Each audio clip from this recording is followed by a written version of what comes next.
Durante la madrugada de 1963, mientras el Reino Unido dormía, un tren postal nocturno avanzaba en silencio desde Glasgow hacia Londres. En su interior viajaban millones, dinero destinado a desaparecer sin que nadie lo notara. O eso creían. Esa noche, un grupo de hombres detuvo el tren y ejecutó uno de los robos más audaces de la historia moderna.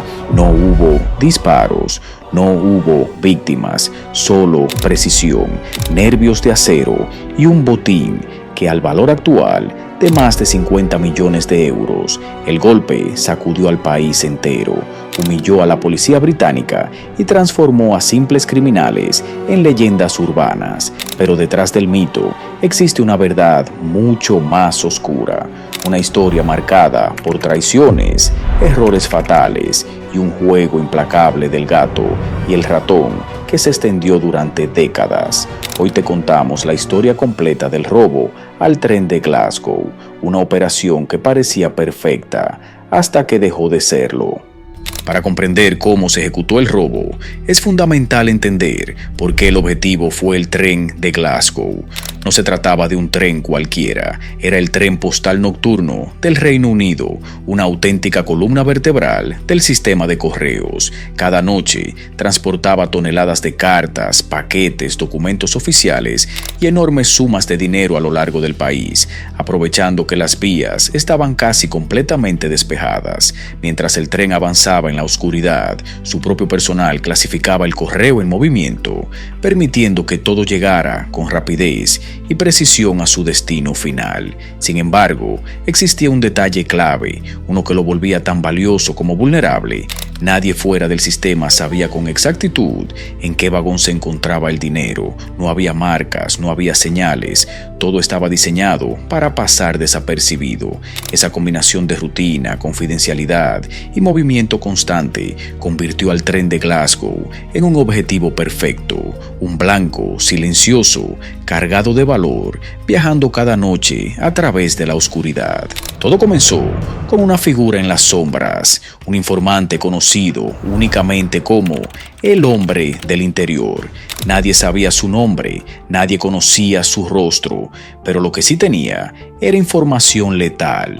Fue él quien reveló los detalles más sensibles del tren postal nocturno, su ruta exacta y sobre todo la fecha precisa en la que transportaría una cantidad de dinero fuera de lo normal. Con esos datos sobre la mesa, el plan tomó forma. El objetivo sería interceptar el tren en su punto más vulnerable, un tramo aislado, sin vigilancia, donde la señalización ferroviaria podía ser manipulada sin levantar sospechas.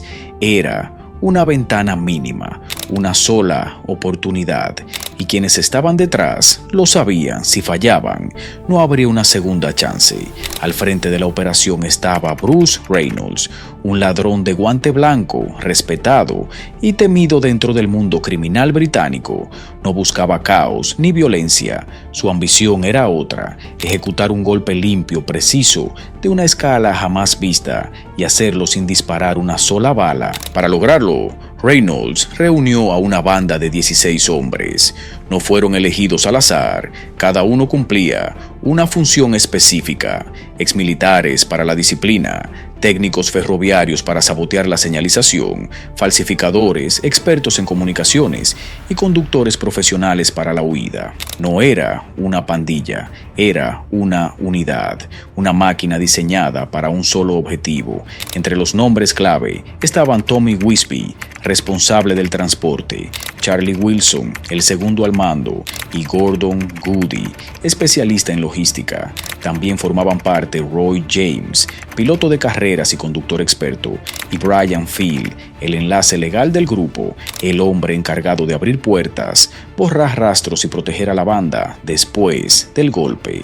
Durante semanas entrenaron en absoluto secreto, analizaron horarios al detalle, hicieron pruebas con los sistemas de señalización y diseñaron una ruta de escape milimétrica. Todo estaba cronometrado, todo estaba calculado. El plan avanzaba con precisión quirúrgica y en el papel no dejaba margen para el error. El lugar elegido para interceptar el tren no fue casual, fue el puente Bridego, cerca de Ledburn, en Buckinghamshire, una zona rural, aislada, con escaso tránsito y prácticamente sin testigos, exactamente el tipo de escenario que necesitaban para detener un tren entero sin que nadie los viera. Para lograrlo, recurrieron a una maniobra tan simple como brillante. Manipularon la señalización ferroviaria utilizando una batería de automóvil y una luz improvisada, fabricada a mano, para simular una señal roja. En el sistema ferroviario, esa luz no admite dudas ni errores. Rojo significa detenerse de inmediato y el plan funcionó. El tren postal nocturno redujo la velocidad, avanzó unos metros más y finalmente se detuvo en medio de la oscuridad.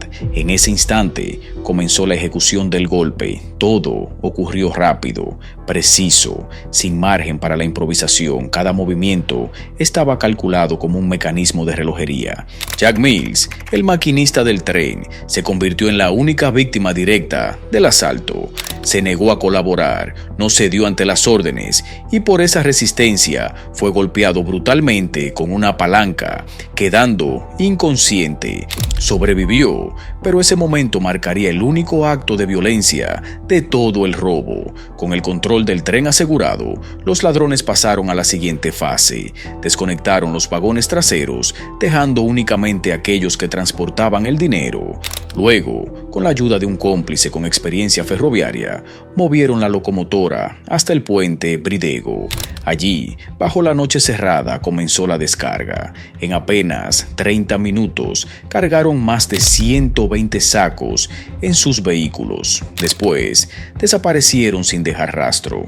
Su destino era Leader Lane Farm, una granja aislada, preparada con antelación para funcionar como refugio temporal. Allí contarían el botín, lo dividirían y planearían la huida definitiva. La sorpresa llegó al abrir los sacos. Nadie esperaba una cifra tan alta. El botín superaba los 2,6 millones de libras, una cantidad descomunal para la época que hoy equivaldría a más de 50 millones de euros. El conteo y el reparto del dinero se extendieron durante varios días y fue ahí donde cometieron su primer gran error: permanecer demasiado tiempo en un mismo lugar.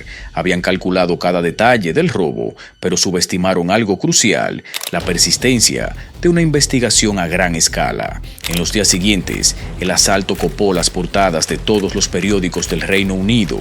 El país entero hablaba del robo, no solo por la cantidad de dinero, sino por la audacia y la aparente perfección del crimen.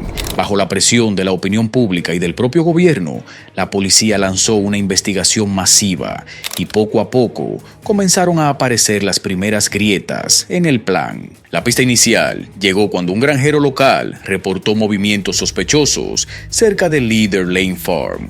Al inspeccionar la zona, los agentes encontraron el escondite abandonado, pero lleno de pruebas: huellas dactilares, restos de comida, periódicos, utensilios, rastros humanos, imposibles de borrar. De inmediato, los investigadores comenzaron a cruzar esas huellas con los archivos criminales, y fue en ese momento cuando el golpe perfecto empezó lentamente a desmoronarse.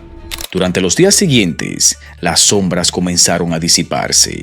Los rostros detrás del robo al tren de Glasgow empezaron a emerger uno por uno. En los archivos de Scotland Yard, Charlie Wilson fue de los primeros en ser identificado. Su captura marcó el inicio del derrumbe de la banda. Poco después cayeron Tommy Wisby, Jimmy Hussey y otros miembros clave del golpe, pero no todos serían atrapados con la misma facilidad. El más escurridizo de todos fue Bruce Reynolds, el cerebro de la operación. Mientras sus hombres eran arrestados, Reynolds desapareció. Junto a su familia, huyó primero a México y luego a Canadá, iniciando una vida marcada por la clandestinidad. Durante 5 años logró burlar a las autoridades: pasaportes falsos, identidades cambiantes y una existencia siempre al borde del colapso.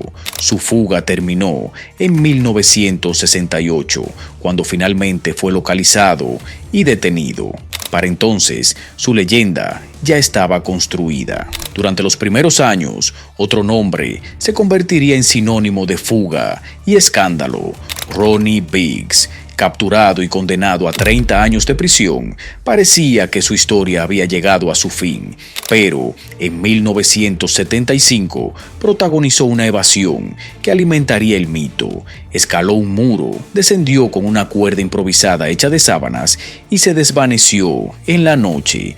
De ahí en adelante, su vida sería un constante escape. Francia, Australia y finalmente Brasil, donde viviría durante décadas. Para algunos fue un símbolo de rebeldía, para otros un criminal que nunca pagó realmente por sus actos. La realidad fue menos glamorosa: precariedad, miedo constante y la amenaza permanente de extradición. La mayoría de los integrantes de la banda no corrió la misma suerte. Recibieron largas condenas, muchas de ellas de hasta 30 años de prisión. Sin embargo, el mayor enigma del caso no fue el destino de los hombres, sino el del dinero. Más del 90% del botín jamás fue recuperado, nunca apareció. Se cree que fue oculto, lavado o repartido entre cómplices que nunca llegaron a ser identificados. Esa ausencia alimentó todo tipo de teorías y leyendas. Mientras el mito crecía, una historia quedaba relegada al olvido: la de Jack Mills, el maquinista golpeado durante el asalto. Nunca se recuperó del todo. Vivió el resto de su vida marcado por las secuelas físicas y psicológicas del ataque y murió años después. Su sufrimiento quedó opacado por la atención mediática puesta sobre los ladrones. Esa romantización del crimen abrió una herida profunda. Para muchos, los responsables se transformaron en figuras casi legendarias, rebeldes que burlaron al sistema. Pero detrás de la historia que se contó una y otra vez quedó el daño real, las víctimas y el precio que la sociedad terminó pagando por convertir un crimen en espectáculo. Tras el atraco, se implementaron reformas drásticas en el transporte de dinero y se reforzaron los protocolos de vigilancia ferroviaria en todo el país, pero el impacto no se limitó a lo operativo, también fue legal y simbólico. El juicio contra los acusados se transformó en uno de los procesos penales más mediáticos y extensos que había vivido el Reino Unido hasta ese momento. Cada audiencia era seguida por la prensa como si se tratara de un espectáculo nacional. Los acusados comenzaron a ser tratados casi como celebridades. Sus nombres llenaban titulares, sus rostros aparecían en portadas y la narrativa mediática los elevó a una categoría peligrosa. Esa glorificación incomodó profundamente al sistema judicial. La respuesta fue contundente. Muchos recibieron sentencias ejemplares, no solo como castigo, sino como advertencia. Un mensaje claro: el crimen no debía convertirse en mito. En la cultura popular, el impacto fue inmediato y duradero. Se publicaron libros, se produjeron documentales y el atraco fue llevado al cine en múltiples ocasiones, con actores reconocidos interpretando a Reynolds, Biggs y el resto de la banda. Incluso, algunos de los propios criminales colaboraron en autobiografías o concedieron entrevistas pagadas, reavivando una polémica incómoda: la posibilidad de lucrar con el delito. Pero detrás del mito, la realidad fue mucho más cruda. No todos tuvieron un destino digno de película. Varios murieron en prisión, otros terminaron arruinados viviendo en la miseria. Algunos pasaron el resto de sus vidas ocultos bajo identidades falsas, perseguidos por la ley o por antiguos socios a los que habían traicionado. La culpa, la paranoia y el aislamiento acabaron consumiéndolos. El botín, que alguna vez prometió libertad y gloria, terminó convirtiéndose en una maldición. Para muchos de ellos, el verdadero castigo no fue la cárcel, fue todo lo que vino después. Bruce Reynolds, el autor intelectual del golpe, recuperó la libertad en 1978 tras cumplir casi una década en prisión. Lejos de la imagen romántica que muchos habían construido, pasó sus últimos años de forma discreta, trabajando como escritor y concediendo entrevistas esporádicas sobre el atraco. Siempre defendió que el robo fue un acto de ambición y cálculo, no de violencia, y sostuvo hasta el final que su mayor arrepentimiento no fue el crimen en sí, sino haber sido capturado. Murió en 2013, llevándose consigo los últimos secretos del golpe que marcó una época. Ronnie Biggs vivió una historia aparte. En 2001, viejo y gravemente enfermo, regresó voluntariamente al Reino Unido, plenamente consciente de que sería arrestado.